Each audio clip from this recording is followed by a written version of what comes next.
Problems continue to mount tonight for Purdue Pharma. The maker of OxyContin laid off its entire sales team this week. 24 states are suing the company, accusing it of fueling the opioid crisis. A decade ago, Purdue Pharma admitted to falsely claiming OxyContin was less addictive than other opioids. But a former salesperson says its questionable practices did not end there. Here's Tony Dokoupil with the CBS News investigation. I think they misrepresented to the public. I think they misrepresented to their salespeople. And yeah, I think it was just a big charade.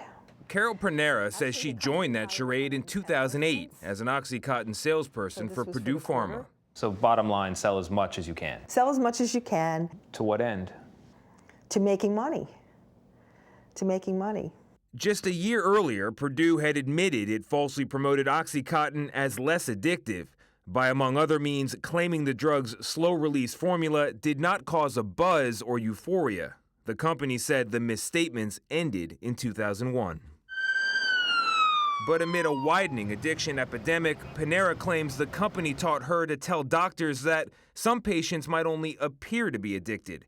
In training, she was given a term for this: pseudo addiction. Did this concept of pseudo addiction come with studies backing it up? We had no studies. We did not have any studies. That's the thing that was kind of disturbing, was that we didn't have studies to present to the doctors. You know how that sounds? I know, I was naive. A 2015 study published in Current Addiction Reports found no empirical evidence to support pseudo addiction as a diagnosis.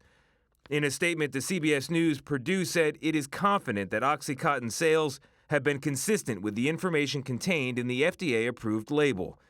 But the word pseudo-addiction doesn't appear on OxyContin's label, and a spokesperson for the FDA said the labeling is not intended as a discussion of pseudo-addiction. I reject any notion that there's science behind pseudo-addiction. Oklahoma Attorney General Mike Hunter is one of 24 AGs suing Purdue and other opioid manufacturers.